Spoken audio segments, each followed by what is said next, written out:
L'objectif, bien sûr, et c'est pour ça qu'il faut que le dispositif soit connu, c'est que les jeunes se portent candidats sur ces postes et puis s'investissent auprès de leurs employeurs pour réussir et engager de cette façon-là une carrière professionnelle dans des meilleures conditions. L'objectif aussi, c'est de répondre à des besoins de recrutement des employeurs dans des conditions attractives. Et puis, bien sûr, c'est d'avoir aussi, par le biais notamment de l'intervention du Conseil régional en particulier, des dispositifs de formation,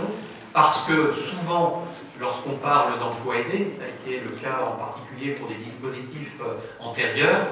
eh bien, ce qui était reproché, c'était l'insuffisant effort de formation qui était mis en œuvre au bénéfice des jeunes, et précisément dans le cadre des emplois d'avenir. L'objectif, c'est de faire en sorte de prendre en compte aussi cette problématique de la formation et de pouvoir de cette façon-là donner de meilleures chances aux jeunes après les emplois d'avenir pour pouvoir rebondir sur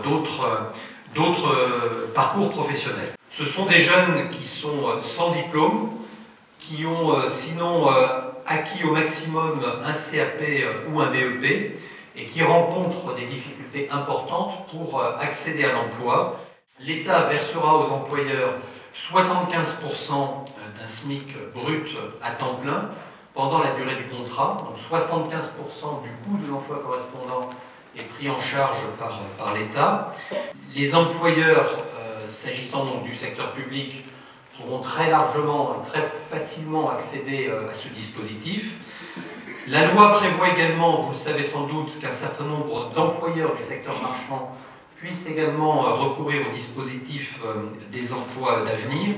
à condition qu'ils figurent dans une liste de secteurs qui seront considérés comme éligibles par un arrêté qui sera pris dans chacune des régions en fonction des perspectives d'embauche offertes à ces jeunes.